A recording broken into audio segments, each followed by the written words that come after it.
She posted on Instagram, "A queen doesn't need a king." I commented, "All hail." Then I called the bank and removed my name as the guarantor on her business loan. The Queen's castle came crumbling down in a single phone call. 32 male, I'm sitting here with a notification from my bank confirming that I'm no longer a guarantor on a certain business loan. It's been 48 hours since everything went down, and I'm still processing. But let me start from the beginning. Veronica, 29, and I had been together for 4 years. We met at a marketing conference when she was just starting her luxury lifestyle consulting business. Yeah, I know how that sounds now, but back then I was impressed. She had this whole vision, helping wealthy clients curate their lives, from interior design to travel planning to personal shopping. She was charismatic, ambitious, driven. I fell hard. About 2 years into dating, her business was struggling. She had some clients, but cash flow was rough. She needed a business loan to scale up, new office space in a trendy area, hiring assistants, marketing budget. Banks weren't biting. Her credit was shot from failed ventures in her early 20s, red flag I ignored, and her business financials were optimistic at best. That's when she asked me. I was making decent money as a software engineer, had good credit, owned my condo. Would I co-sign? No, wait. Actually, the bank said it would be better if I was a guarantor instead, supposedly less complicated for her business structure. She swore it was just a formality. The business was about to explode. She just needed this boost. Like an idiot in love, I signed. $85,000 business loan. As guarantor, I wasn't a co-borrower, but I was on the hook if she defaulted. She made payments for a while. Sort of. Late sometimes, minimum payments, but the bank wasn't calling me, so I figured it was handled. Fast forward to this past Monday. I'm having lunch, scrolling through Instagram. There it is. Veronica, champagne glass in hand, some rooftop bar, professional photo shoot vibes. The caption, "Sometimes a queen realizes she's been playing in someone else's kingdom. Time to build my own empire. A queen doesn't need a king." New chapter, self-love, boss babe, know your worth. The comments were already flooding in. Her friends hyping her up. "Yes, queen! Finally! You deserve so much better, babe." My stomach dropped. We'd had brunch together literally yesterday, made plans for next weekend. Everything seemed normal, and she's announcing our breakup on Instagram before even telling me? I sat there for a minute, genuinely stunned. Then petty mode activated. I commented, "All hail." Started getting texts from mutual friends within minutes. "Dude, what happened? You okay?" Meanwhile, radio silence from Veronica. That's when it clicked. The guarantor thing.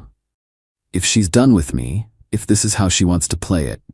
Called my bank. 20-minute hold, finally got through to commercial lending, explained I needed to discuss a guarantee I'd signed.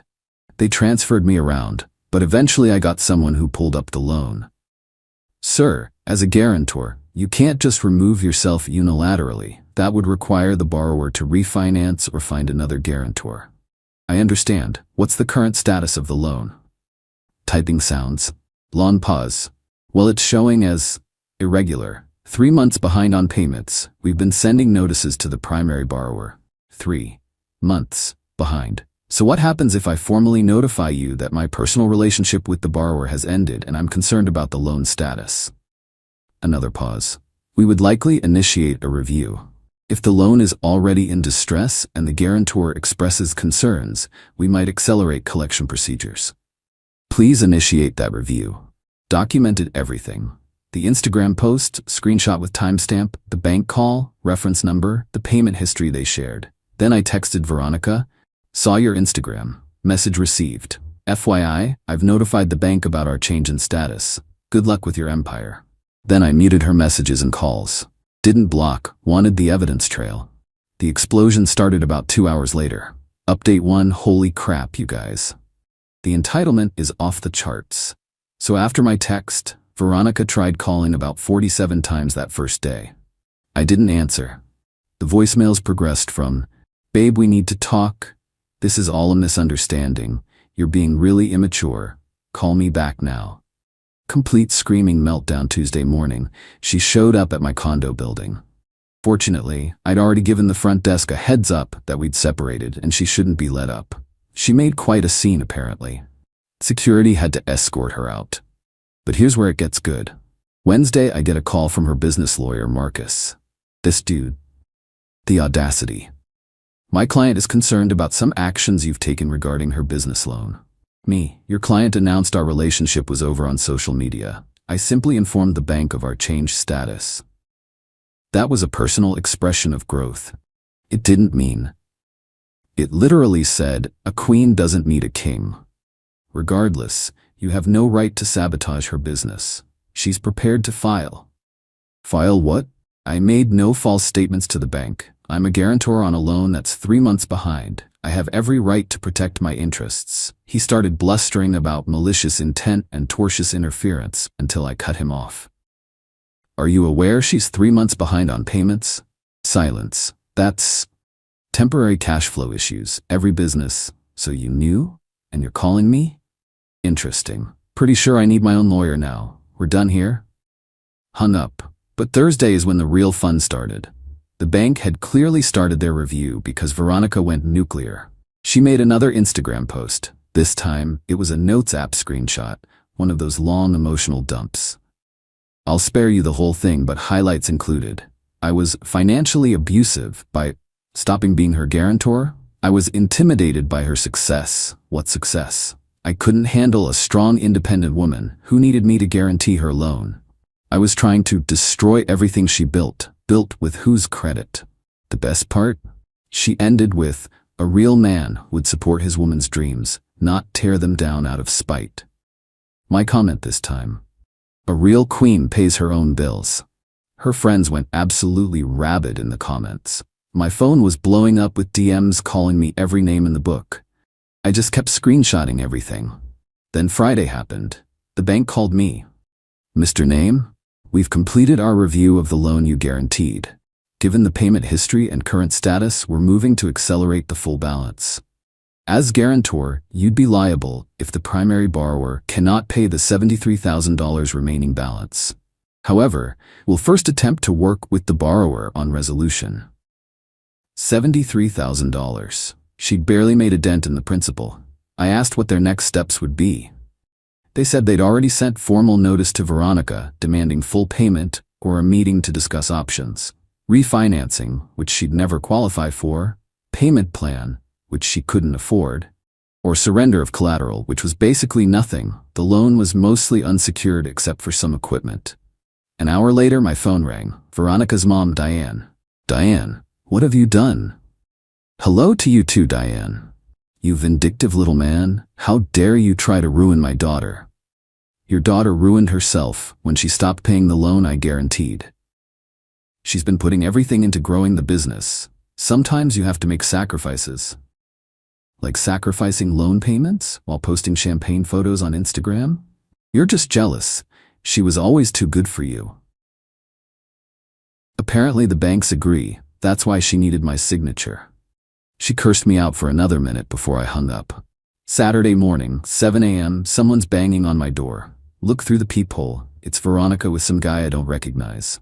I don't open it, just called building security. They escort them both out. I get a text from an unknown number. That was her new investor, Bradley. We wanted to discuss buying out your guarantee position. Your loss. She's about to close major deals. You'll regret this. Sure, Jan. Update 2.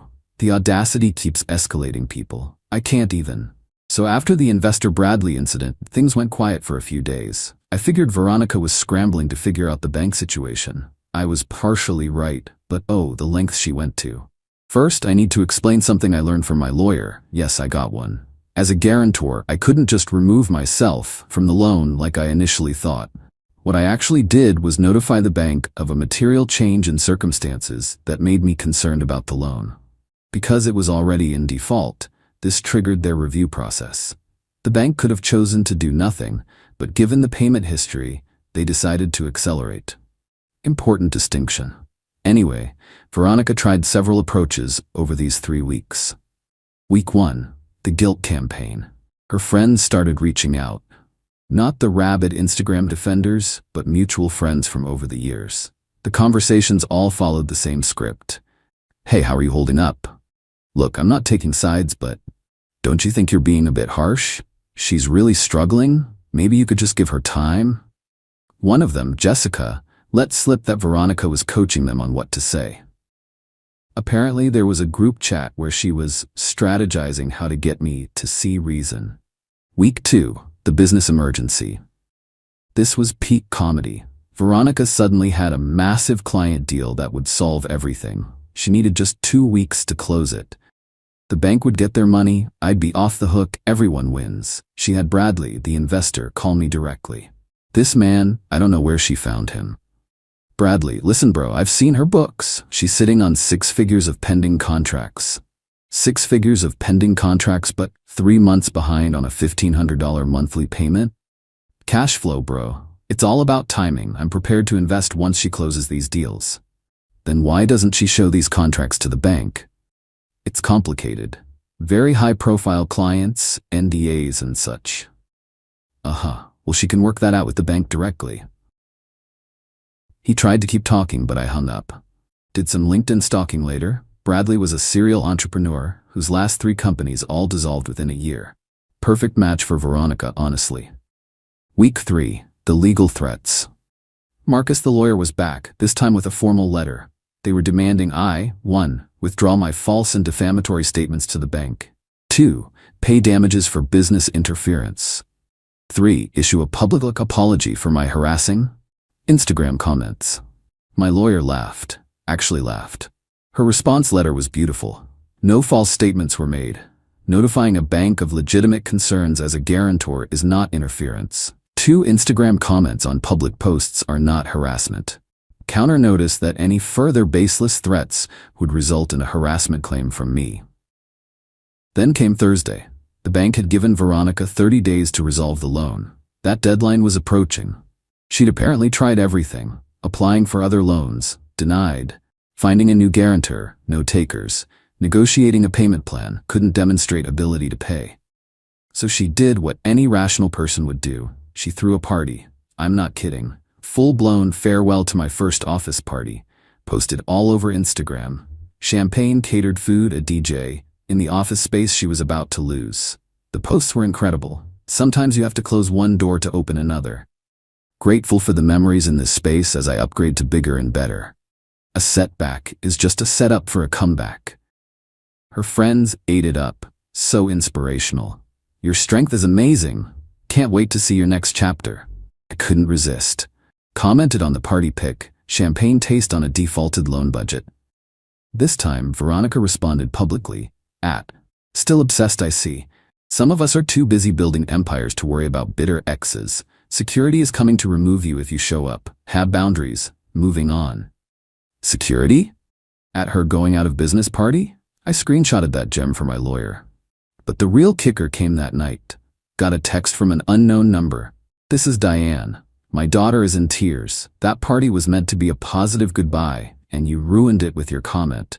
She's been hospitalized for stress. I hope you're happy. We're suing you for emotional distress and the medical bills. Hospitalized for stress because of an Instagram comment on her own post about a party she threw while defaulting on a loan. You can't make this stuff up. Final update. Alright, last update because this saga is finally over and honestly, I'm exhausted from even thinking about it. So after the stress hospitalization, which was apparently just a panic attack at urgent care, not an actual admission, things ramped up to extinction level entitlement.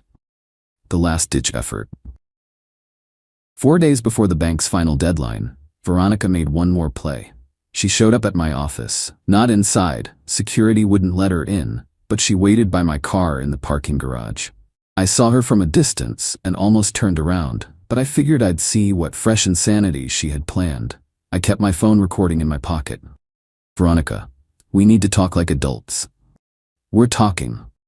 I found a solution. I just need you to sign one document. She pulled out papers. It was a personal loan application, with me as the primary borrower. She wanted me to take out a $75,000 personal loan, give her the money to pay off the business loan, and then she'd pay me back within 6 months. Me, are you seriously asking me to take out a loan to pay off the loan you defaulted on? It's not like that. This gives us both time. Your credit won't be affected, and I can focus on my business without the bank breathing down my neck. No. You owe me this. 4 years together, I supported your career. You lived rent-free in my condo while building a business that apparently never made money. That's when she snapped, full screaming meltdown in the parking garage. You're trying to destroy me. You never believed in me. You're intimidated by successful women. Security showed up. I left while they were dealing with her. Found out later she was banned from the property. The end of the empire. The deadline came. Veronica couldn't pay. The bank moved to collect from me as guarantor. Here's the thing though. I'd been preparing for this. My lawyer had advised me that as guarantor, I'd have the right to pursue Veronica for any amount I had to pay. So I let the bank know I was prepared to pay, but would be immediately filing against Veronica for the full amount plus legal fees. Suddenly, Veronica's massive deals materialized into settlement negotiations. The bank agreed to a deed in lieu arrangement where she surrendered all business assets worth maybe $15,000, some furniture, computers, equipment, and signed a payment plan for the remaining balance. I had to pay $45,000 as guarantor, but I got a judgment against Veronica for that amount, plus my legal fees. Her Instagram went dark for about a week. When she came back, it was with a whole new persona. Wellness coach now. Posts about rising from the ashes and finding peace in simplicity. She'd moved back in with her parents. The aftermath was crazy. You'd think it would end there. Nope.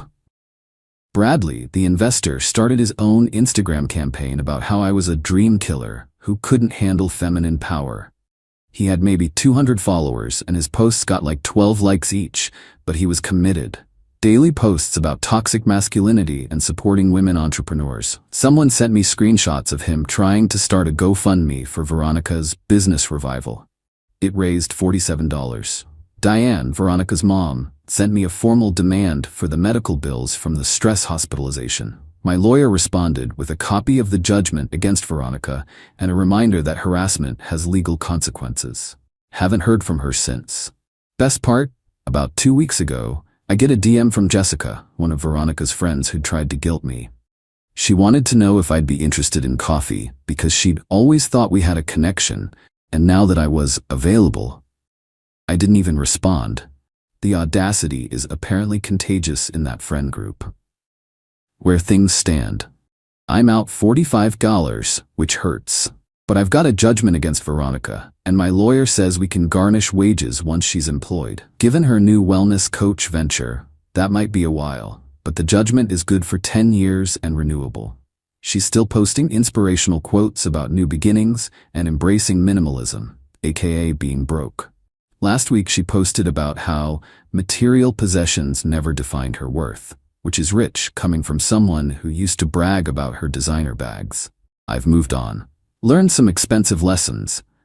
1. Never guarantee a loan for anyone you're not married to. 2. When someone shows you who they are, believe them. 3. A real queen doesn't need a king or his credit score. The funniest part? That original Instagram post is still up. The one about not needing a king. My all hail comment is still there too, with 847 likes last I checked. Sometimes go back and read the comments for a laugh. Her empire sure came crumbling down fast. I'm done with this chapter. Currently dating someone new who, wait for it, has her own excellent credit score and 0 business loans. Romantic, I know. Thanks for following along on this insane ride. Remember folks, love is grand, but protect your credit. Peace out.